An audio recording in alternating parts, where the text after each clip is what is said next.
Biology, the chess channel that helps you help your chess. In today's episode, we're going to be looking at early queen moves and, in my opinion, why you shouldn't do them.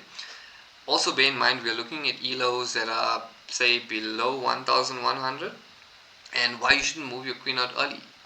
You are just going to open your queen up to attacks or threats. You're going to stumble your development or hinder it, and you are going to just block pieces. So in this video here, I've chosen to come up against Nelson, the 1300 rated bot from South Africa. And the reason why I've chosen this bot is because this bot loves the early queen moves. So also, I say don't move your queen early. However, there are exceptions, an important exception such as the Scandinavian, which thrives on early queen development, but that is with a purpose. So if you know the line, try it out. I'm not saying that it's gonna be all bad.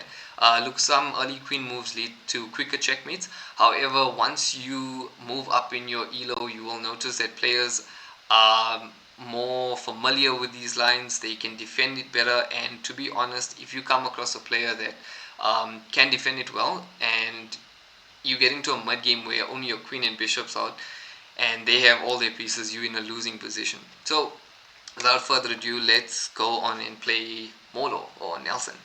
So I'm going to start off, I think I got it selected. Yeah, I have him selected already, and I'm going to just put it as a question mark and play.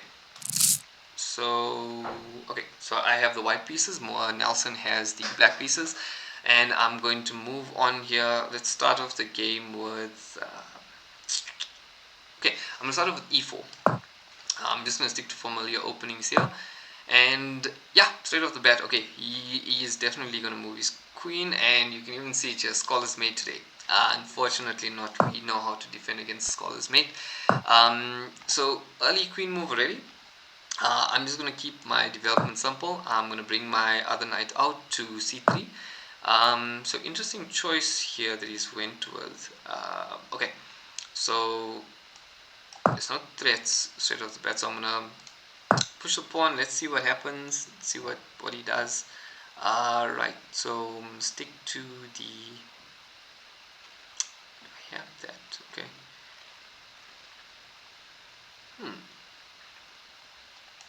Okay, I'm just going to take the center. I'm not too concerned. I saw that incoming, so what I'm going to do is I'm just going to capture.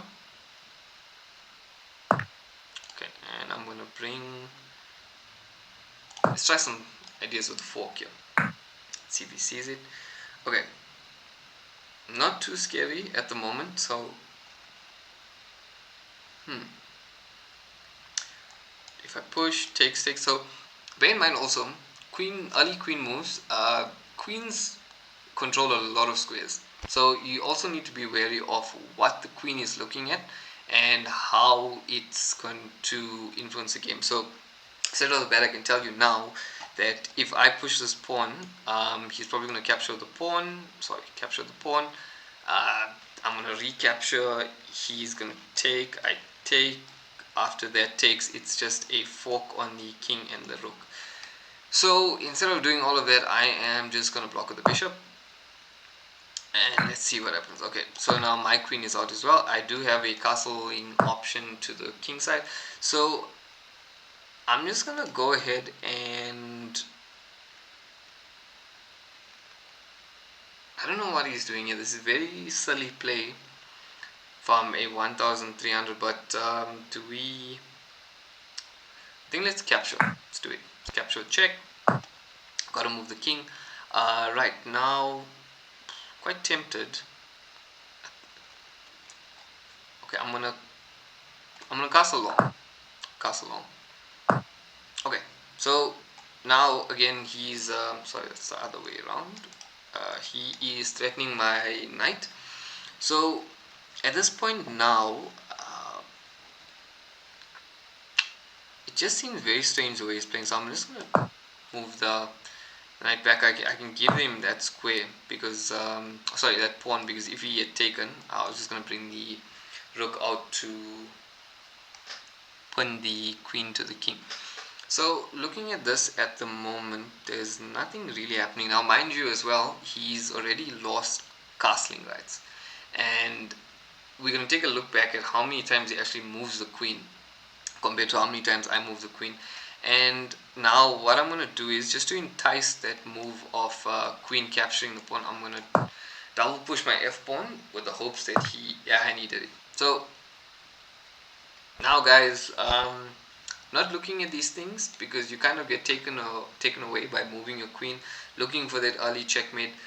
This already loses your queen, and instantly over. So I'm going to capture, and let's take the free pawn. It's there, and I have this to check.